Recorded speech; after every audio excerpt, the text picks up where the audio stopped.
Hello everyone and welcome back to the 3T Path channel. Welcome back to our Uddhava-gita course.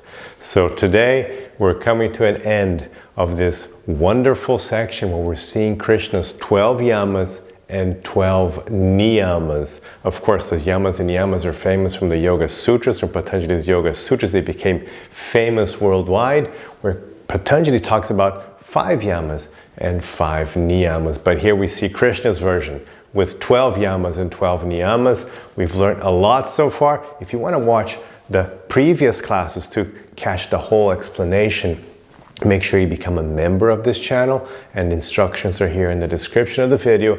And then go to Uddhava-gita.com where you can see the whole course. This is class 120. There are already 120 classes to this course. So it's a wonderful course, wonderful topic, and you should definitely see it from the beginning. So in the last class, we started with the niyamas. We've done the whole yamas and we started with the niyamas in the last class, and we went through purity, japa, and tapas. Very important first 3. Now we're going to continue with the niyamas, and we'll see that it's going to be a more kind of a religious, kind of like a inspiring devotion part of the niyamas, which Krishna includes, which of course Patanjali doesn't include, because in Patanjali's Yoga Sutras, though he does talk about Ishvara, he talks about God and devotion, Ishvara Pranidhana, it's not the main topic, so he doesn't elaborate on it as much as, of course, we find here in the Bhagavad Purana. So, here we go. So after tapas, we have what stands translated as sacrifice. I'm just going to read the word here for you in the original Sanskrit, and the word is homa. So homa really means like the kind of like sometimes just translated as fire sacrifice, because it really was more that ancient Vedic concept of the actual religious ritual of a sacrifice, which usually involved fire. So a fire sacrifice of some sort. So homa, making, and then we have this word in English, of course, homage. So to offer homage is from this Sanskrit word homa. So we have to offer homage. We have to honor these, of course, God. The focus here is God, but in the general Vedic tradition, the focus was also the nature gods, what we call demigods as well, specifically Lord Indra, Zeus, the Zeus version of the Vedic tradition. So homa, offering sacrifice, and of course, as bhakti yogis, we can do fire sacrifices. We can do homa for Krishna. So I've done many in my life. We usually do them for ceremonial purposes. We usually do them at inaugurations, at marriages, to celebrate the first grains eaten by the child. So I've done it for all those reasons, or just just in general, like dates, appearance dates of different avatars of Krishna around, and we do a little fire sacrifice. They're very nice. They're really nice, because it's an intense thing. You have a fire and you're offering ghee, and the crowds making their offerings of rice. It's nice. It's just like a nice practice. It's fun. It's not something I did meet. Not from my lineage, but from a different lineage. I did meet a very nice spiritual preceptor who would do them every single day, because his guru told him to do them every single day. So he would do a fire sacrifice every day, and his fire sacrifices, they were not short. They were like a long thing. He would take like 40 minutes, 50 minutes just doing one fire sacrifice. So many mantras, and so you chant mantras, and you throw the ghee in. So his was very elaborate, and he would go on for a very long time. But we don't do that. In my lineage, it's not a focus, and again, we just use it for ceremonies, basically. So homa. Next one, shraddha. So in line with this little block of religious practices here in the niyamas, faith, shraddha. Now, I've talked about this before, and it is a very interesting concept, which you should remark. If you're coming from the Western sphere of the concepts of religion, a very remarkable, interesting thing we have in the path of yoga, and the path here described in the Bhagavad Purana, and the path of the Uddhava-gita, is that faith isn't nearly as important, as valued as you see in the, Christian, and especially the Christian and the Muslim concepts, where you have to have faith, especially the whole Christianity, where you really, they really came up with it. You have to have faith in this thing, like in the death of Jesus and so you have to have faith in like, why did he die? And you have to have faith that he rose up after death. So the faith item is very important. Faith becomes a very big thing in especially the Christian tradition, but also, in the Muslim and the Jewish tradition. So faith is a big thing. Faith is not a big thing in the Bhakti Yoga tradition, because the idea is more knowledge. I mean, here we are, this is the chapter on knowledge. So the idea is, look, I'm going to describe to you reality. I'm going to describe to you who you are, the nature of God, the nature of this world, where you come from, where you're going. I'm going to describe, the more knowledge you have, the more you'll know what you want to do. You'll know the path you have to take. So the idea is you get knowledge so you know what to do. So that's why jnana has this prominent aspect here. We've been going over through this chapter, and Krishna's been, before we came to this, he was saying how important jnana is. So we have to understand just how important jnana is, because you understand things. Once you understand it, naturally you will want to become a devotee. So knowledge precedes bhakti, not faith. Knowledge. But of course, faith is there. Shraddha does come up. So Shraddha comes up, but it's more in the sense of like, just have enough faith to like absorb this information. Not in like just jump to faith, just have faith in Krishna, worship him. No, there's something in between. Have faith that you should take your time to study this text. Have faith that you should study Bhagavad Gita. Have faith that your life could be a lot better if you put these things into practice. Have faith that this yoga system really works. So it's that faith, just so you take that first step. It's not the end thing. It's not just jump to the end. It's just have faith to invest your time to understand the path, to start putting it into practice. Have that kind of faith. Just have enough faith to get it going. Because once you get it going, then you will experience the difference. That's the whole point. You don't have to have faith all the way to the end, because you will start experiencing the difference right away. It happened with me, it happens with all my students, it just happens with everyone. If you put this stuff into practice, if you bring this to your life, this just is yamas and niyamas, or enough to like have a huge impact in your life. What to speak of just like the whole thing, the whole path, what I call the 3T path. Just put the 3T path into practice and your life will just be better. There's just no way you can get the 3T path and start practicing it and your life won't be better. That's impossible.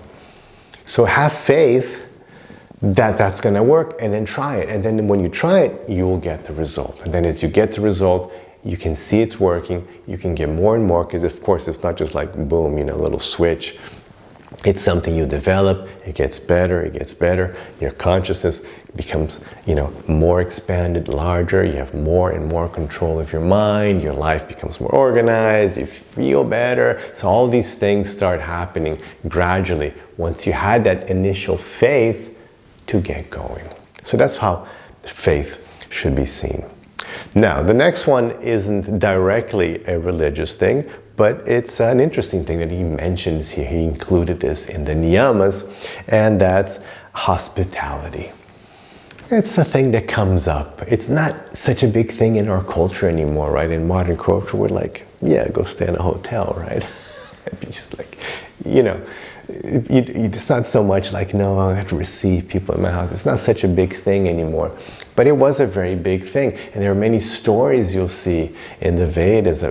And you can see this in the Greek tradition too. It was huge in the Greek tradition as well. Hospitality, like just receiving a guest, was a big deal. You could see just exactly like in the Vedas, you have these stories of these nature gods, the demigods, pretending to be regular people to see if the human will give them hospitality.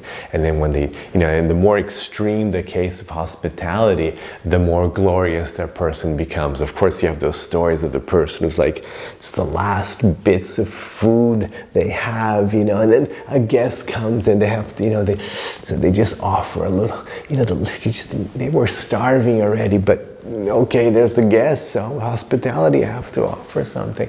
And then they would offer, and they're like, oh, there's a little, and then somebody else comes, oh, okay, so then, so these stories of like extreme hospitality, like literally like giving the last food you had, you're gonna starve to death without it, but hospitality, you give the food to the guests, you receive the guests nicely. So there's lots of stories like that of just receiving guests, of the importance, especially the unannounced guests. In other parts you'll see that like the unannounced guests, receiving that was extra good. So there's these things on hospitality. Again, it's not like, people usually don't just like knock on your door and, please come in. So it's not a thing anymore so much, but it's there, hospitality. So hospitality. Now we're getting like very bhakti. Now Krishna gets very bhakti here. He says, Mad Archanam, worship of me. Mad, me, Arja, worship. So worship of Krishna. So of course, the most obvious way for you to do that is with an altar.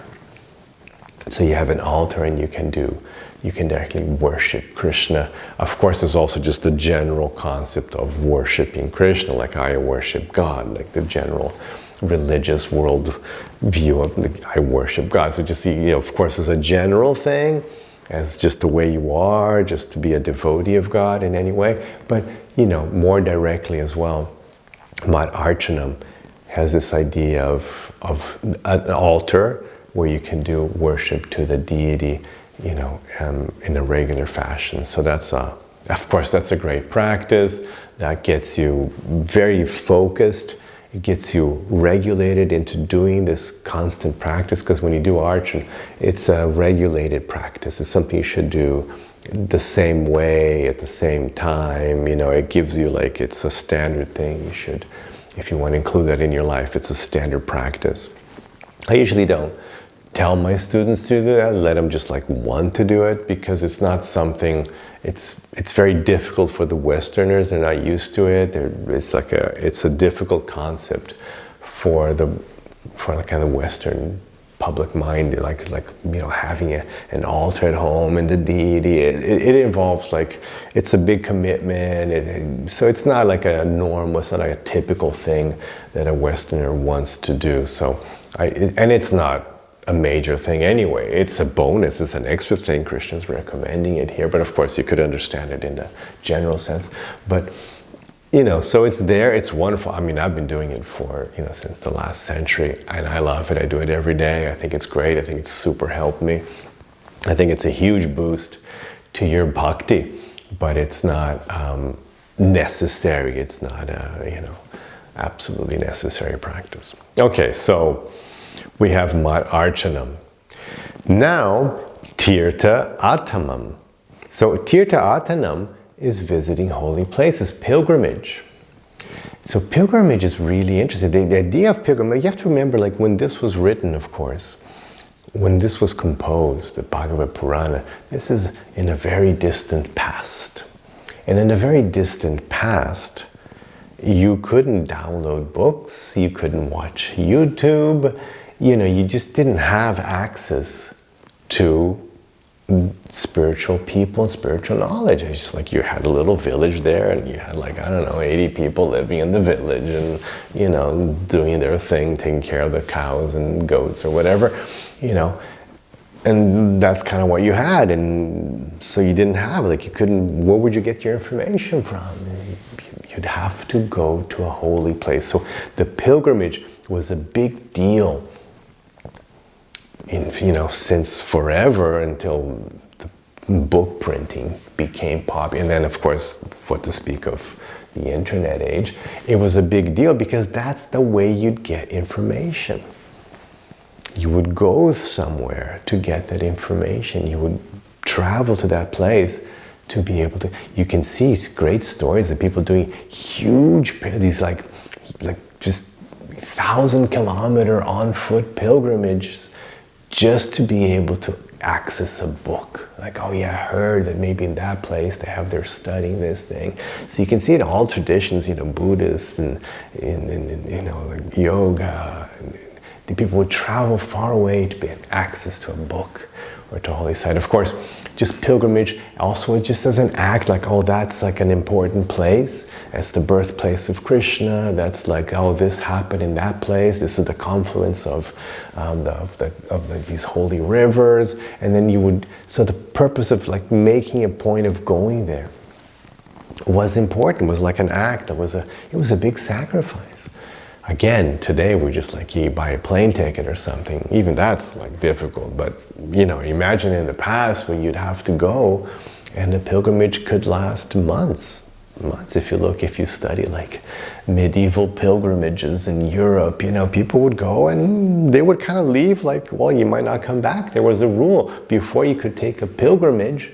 This is like in like medieval Britain, for example. You'd have to get the permission from the king to travel and from the local like bishop person, and you'd have to make your will. One of the things was like, no, you have to leave your will, because it's like you're going and there's a chance you're not going to come back. It was a big deal.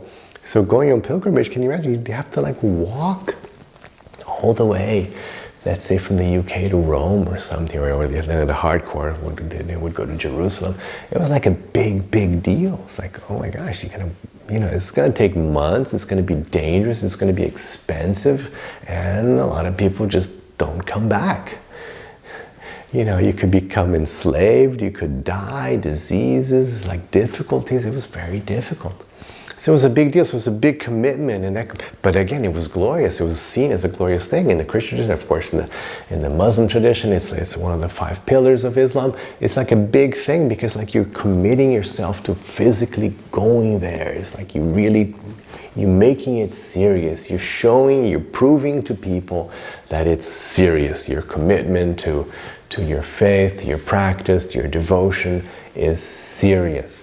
And then, of course, when you get there, you get this huge boost to your devotion, because just the nature of holy places, they're very holy. It's like everybody's talking about it. It's the main thing. So like if you're just in some regular city, you're in London, you're Manchester, you're like in New York and Paris, devotion isn't the main thing. It's not the main thing. But when you go to Vrindavan, you go to Jerusalem, you go to Rome, then it's the main thing. Well, not Rome so much, but if you go to the Vatican, it's the main thing. That's what's going on there. So you go there, you go, oh, that's the main thing going on there. You go to Mayapur, it's the main thing. And and people are coming there from different parts of the world. So there's this, everybody's like into it.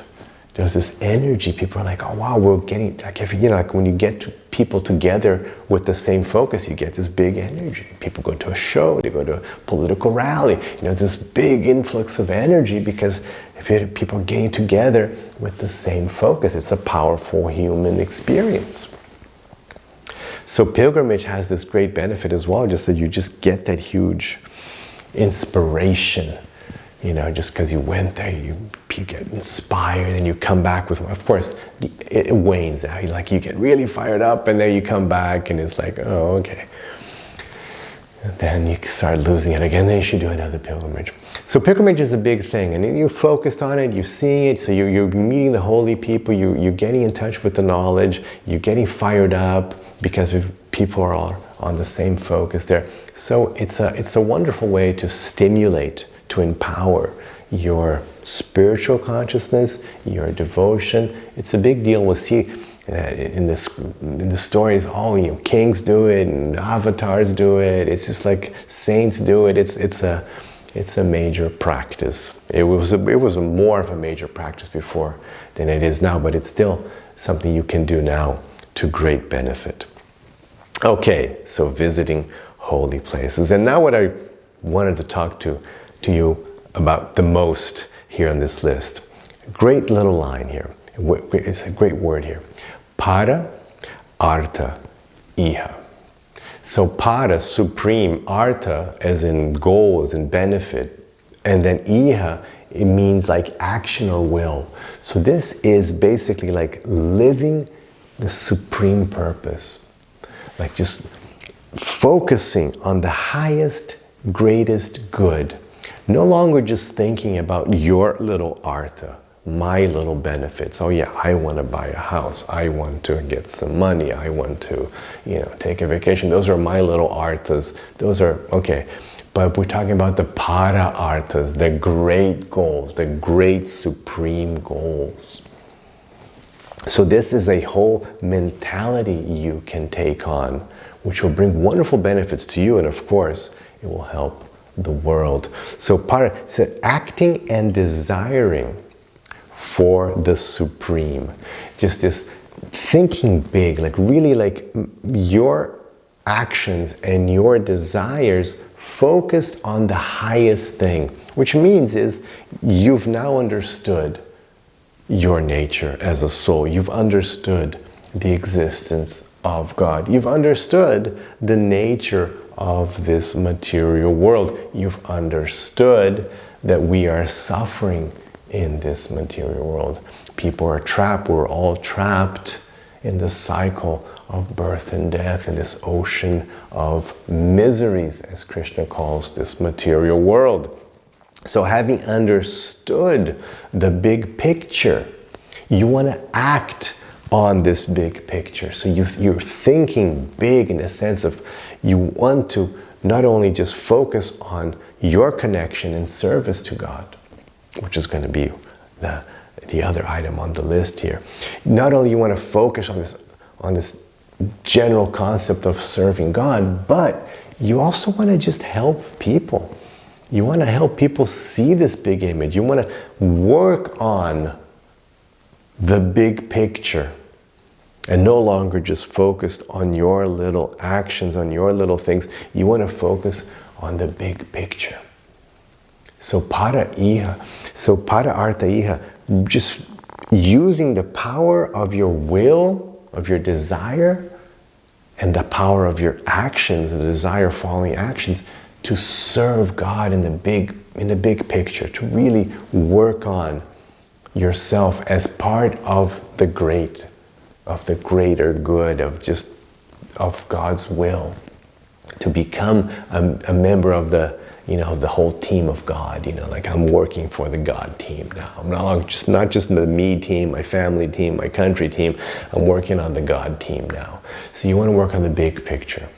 So supreme purpose, it really makes a huge difference in life when you're no longer just worried about the little things or your own lifetime, or you're thinking like, no, here I am. I have to, for one thing, for me, this is what I'm doing. This is my supreme goal. Krishna talks about that in the Bhagavad-gita. Make me, your supreme goal. So understanding that the supreme goal, my priorities are now aligned correctly because Krishna is at the top of my priority list, and serving him is at the top. So my spiritual goals are now aligned with who I really am. My goals are aligned with my true spiritual self.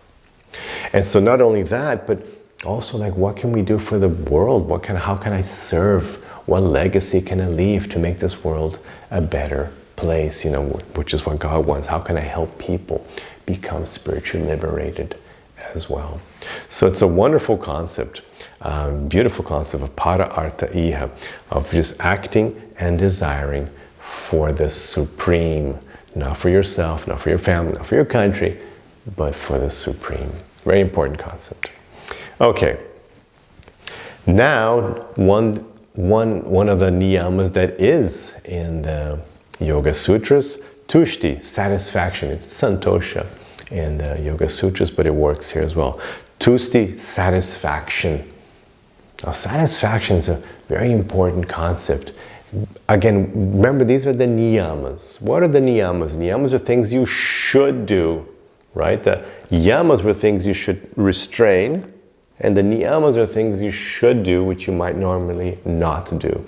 So one of the things we should do is then be satisfied, because of course the tendency is to not be satisfied. We tend to not be satisfied. We always hanker for more. We want more things, more money. We're like, oh, you get this, and you get used to it really quickly, and then you want something else. You could have like a great house, but you kind of like, you got used to it, and you want another one. You have a great car, but you get a newer model. You have a great phone, but you want to buy the new. So we always tend to like not get, we quickly become unsatisfied and want more.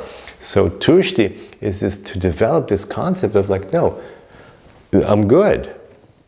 I'm really good. Work on being satisfied with what you have.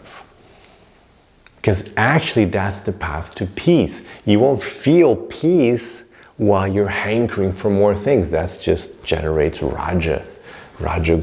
So you want more and more and more, and more power and more things and more money, and that just agitates your mind, because since you want it, your mind has to keep spinning around trying to figure out how to get it. So you're just constantly in that mode of figuring out how to get more things, how to buy stuff, how to get more things, how to make more money. And then you're envious because somebody did get it and you didn't, and you're like, oh, but I have to be looking around for opportunities and ways to progress and, defeat my enemies and get more. So it's like a whole state of mind which is disturbing. So in that disturbed state of mind, you won't be able to practice yoga. You won't have any peace. You'll feel anxious, miserable, unhappy, frustrated. So these are not yogic qualities. So with tushti, with santosha, with satisfaction, you give like your mind like a nice little space for like, no, it's okay. It's good. We're good now. And now that we're good, things are calm. I don't have to hanker. I don't have to like be angry, frustrated, want more. I'm good. So now I can focus on my para-artha-iha. I can focus on like the supreme goal. No longer, I don't have to worry about my little arthas, which are endless. Now I can focus on the supreme purposes of life. I can work it on just my devotion, on love, on kindness, peace. I can be kind to others. I can help others. I'm more interested in others and in God because I'm not so focused on myself anymore. So you need that satisfaction so you don't worry about yourself so much. So you can get yourself out of the way, your little ego. You can put it down and focus on others and focus on God. Okay, and then the last item in the niyamas is acharya sevanam. Very simple. Acharya, guru, just another word for guru. Seva means service. So service to the spiritual master. And so again, it's like as I mentioned, there's like a whole little religious spiritual component in these niyamas, which of course you don't find in the Yoga Sutras, because here, let's just list them all here. We had homa, shraddha, we had sacrifice, faith, worship of me, visiting holy places, acting and desiring for the Supreme, and now we had acharya sevanam. So out of the 12 niyamas, half of them are very much like spiritual, religiously focused to really stimulate your devotion, your spiritual practice. And so the last one of these 6 is acharya sevanam, same thing as guru sevanam. And the idea is, why worship the guru? Why serve the guru? The idea is, again, that desire to connect more, to please. When you when you're interested in pleasing, in serving the guru, the acharya, that just gets you in the right frame of mind to value, to prioritize these spiritual things. Because the idea is that the acharya, the guru, is there working on these things, is serving. He or she is dedicated to serving Krishna, to spreading the message, to enlightening the world. So these are wonderful things. And if you're focused on serving the person who's doing these things, then you are now doing these things as well. You understand? So that gets you right to the best of all para-ihas practices, the para-artha-iha practices. Now you're the one focused on the big picture. And one way to do that is to, especially in the past again, it was just you go there and you serve the guru, because he or she would actually require direct service, like just to eat and you make food, or just, somehow help travel or give money so you could live on. So before it used to be even more. These days, it's, there's so much independence now. The spiritual master is completely independent. He doesn't need my help to live, or he's got his own stuff worked out. He's got his own fun. Everything's fine. And same thing with me. So the way to help gurus now is just you become a guru. That's the main thing. That's the main thing. You want to help a spiritual master, the best way for you to do that, for one thing, is for you to practice. That's the biggest thing. Just practice what the spiritual master is giving. That's the best thing you can do, is you become a source of light and knowledge, and spiritual knowledge. And then you start sharing your own way. I very much believe that. I very much encourage my students to share this knowledge. Of course, today it's very easy. Just share, okay, here's the link. You should watch this class. Here, I'm doing this Uddhava-gita course and it's really wonderful. You should watch it. So that's a easy way to do, acharya sevanam. But also just, for those more enthusiastic who have progressed more, you figure out a way to share it, because every person can share it in a different way, because you're coming from a different background, with different experiences. You're a different person in a different cultural world environment. And so you have a role in your environment, in the way you are, because just the way you present yourself, the way you speak, your experiences, maybe you're in a different country, different languages, different formats. So every person can contribute. So I think it's very important. I very much stimulate my students to just go forth and preach, just don't copy it, just do it your way. Of course, she can share as well and bring people to my work, but produce your own work. I very much encourage that, because we have to spread this. The world needs this knowledge. It's such wonderful, beautiful knowledge. Can unite the whole world, make everybody just live better. It's wonderful in every way. So just share, figure out how to do it. That's the best kind of acharya sevanam. But also, if you like the work that the acharya is doing, the gurus, share that as well, bring people forth and, let people know how much you've benefited from it. Okay, so that's it. Those are the yamas and niyamas. So then Krishna, let's go back. Let's just finish off here just by reading the whole paragraph. So here we go. The Supreme Personality of Godhead said, non-violence, truthfulness, not coveting or stealing the property of others, detachment, humility, freedom from possessiveness, trust in the principles of Dharma, celibacy, silence, steadiness, forgiveness, and fearlessness are the 12 primary disciplinary practices, the 12 yamas. Internal cleanliness, external cleanliness, chanting the holy names of the Lord, austerity, sacrifice, faith, hospitality, worship of me, visiting holy places, acting and desiring only for the supreme interest, satisfaction and service to the spiritual master are the 12 elements of regular prescribed duties, the niyamas. These 24 elements bestow all desired benedictions upon those persons who devotedly cultivate them. So that's it. We finished the yamas and niyamas given by Krishna, and Krishna gives this wonderful blessing for those who put these into practice.